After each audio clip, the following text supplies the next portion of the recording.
नमस्कार दोस्तों, हम फिर से लेकर आ चुके हैं आप लोगों के लिए सुबह की सभी ताज़ा और बड़ी खबरें।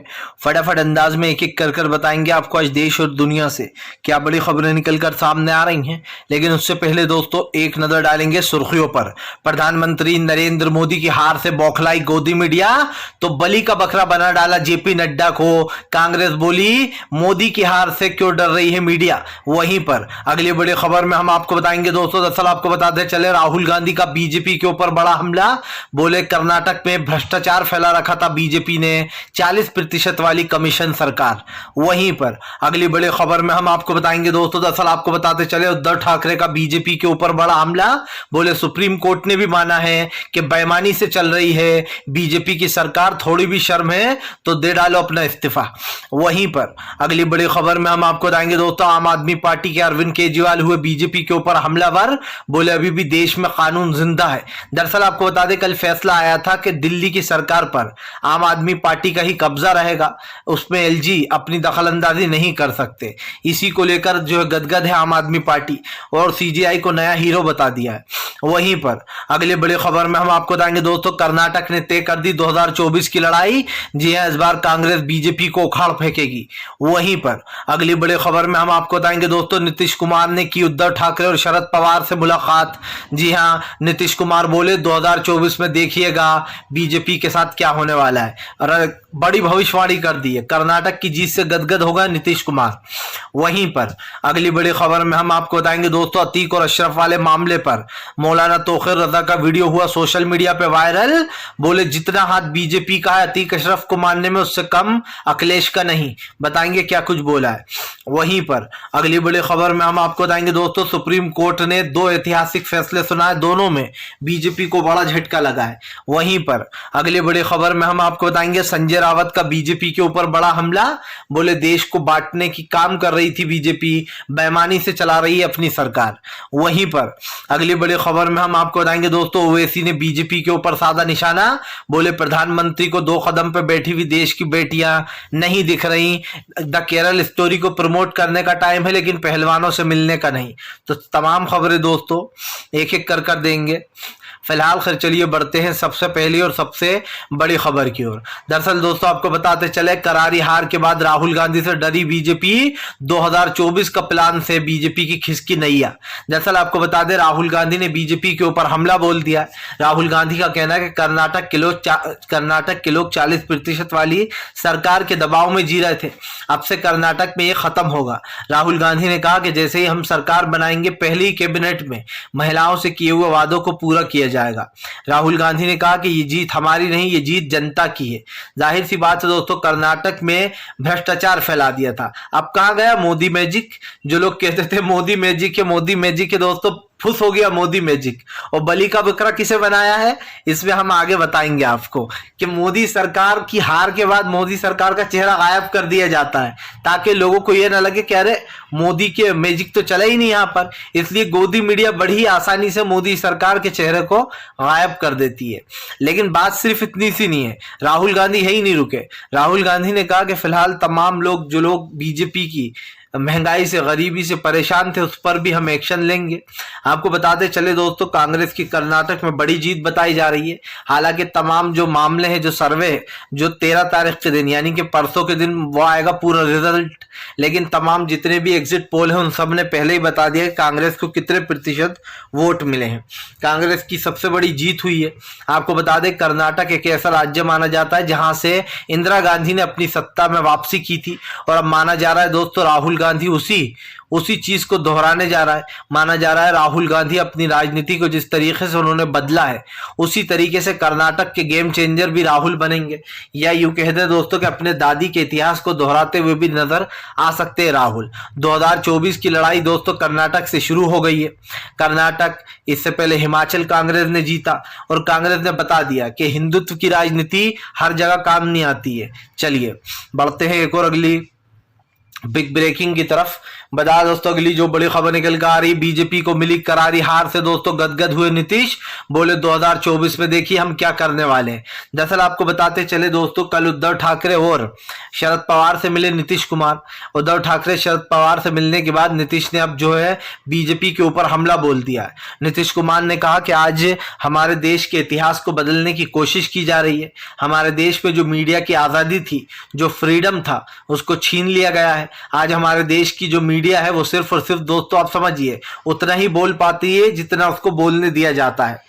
नीतीश कुमार ने कहा कि भारतीय जनता पार्टी को लगता है वो देश का इतिहास बदल देगी। कुछ लोग देश का इतिहास बदलने में लगे हुए हैं। कुछ लोग, अब आप अच्छे समझ सकते हैं दोस्तों, प्रधानमंत्री नरेंद्र मोदी और गृह मंत्री अमित शाह, ये दोनों ही हमेशा देश के इतिहास पर सवाल उठाते हैं।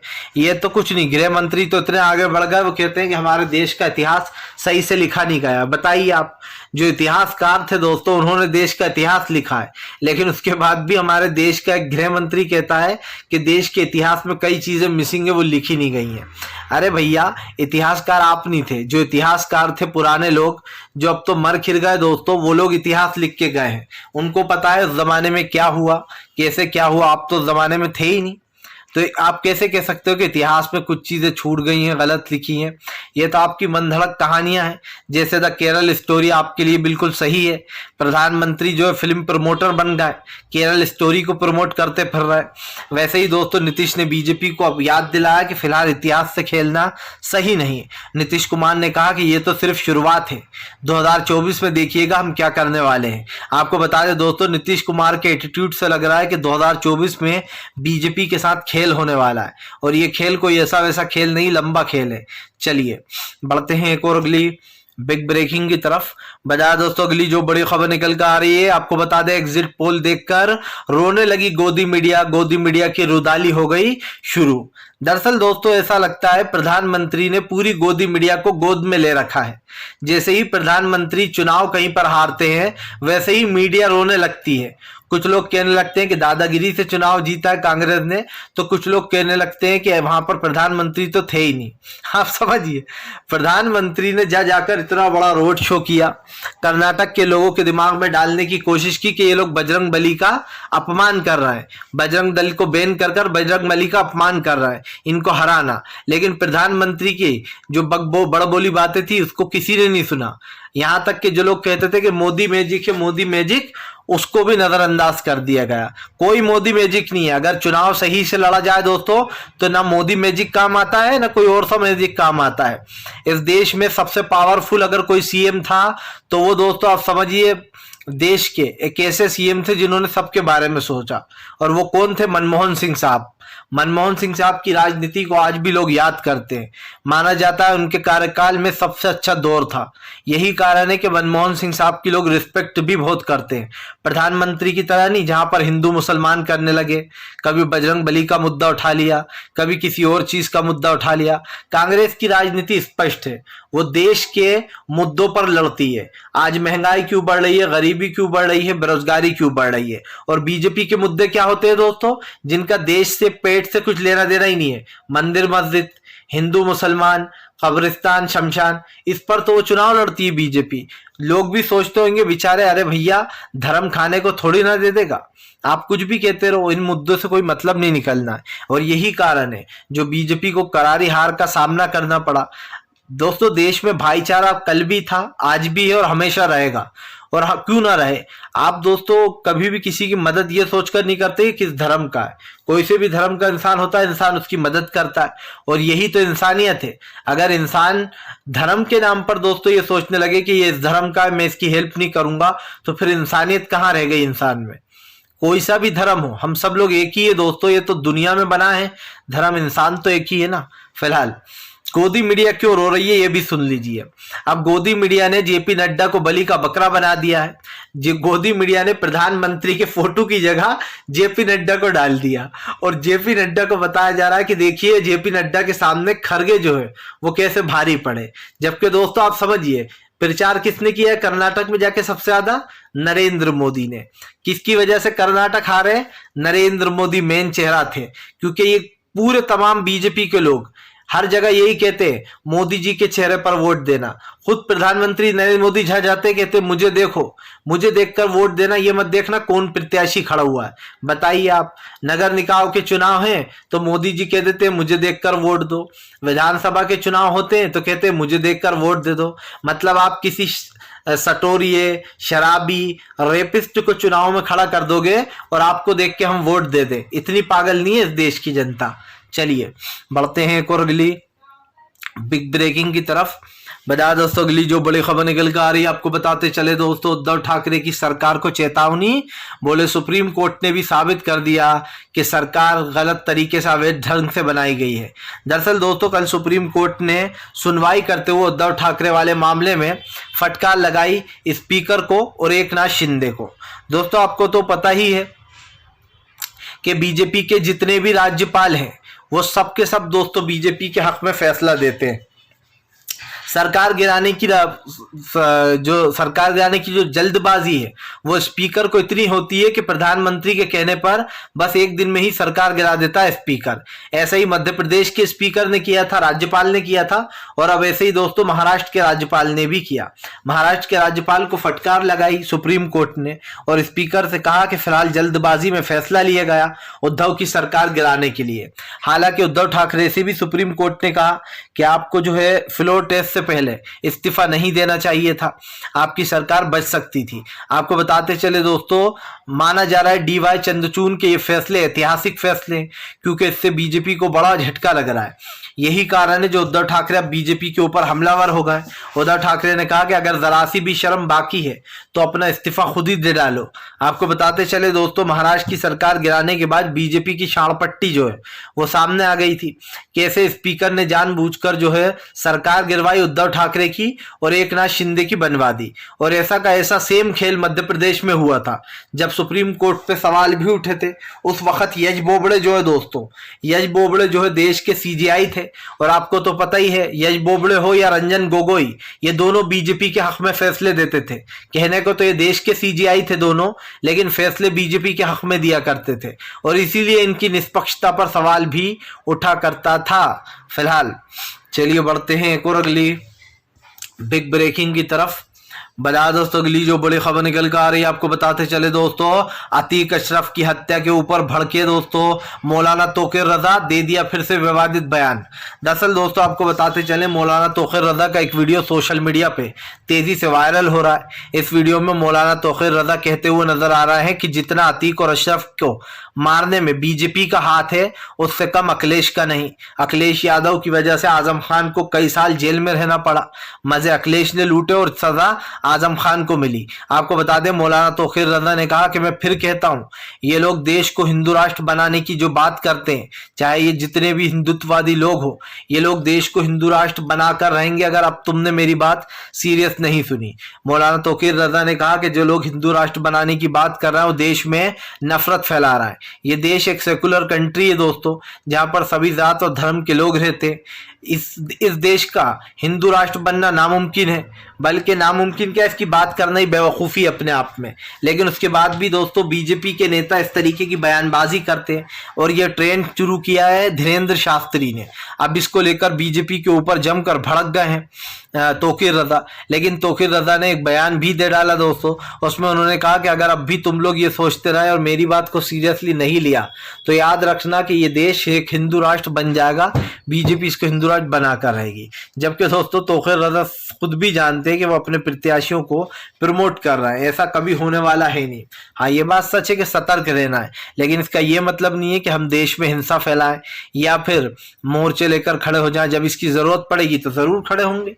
बीजेपी जब ऐसा कुछ करेगी, जैसे आपने देखा दोस्तों एनआरसी के वक्त कैसे देश की जनता आई, शांतिपूर्ण ढंग से प्रदर्शन किया महिलाओं ने और जीत भी हुई।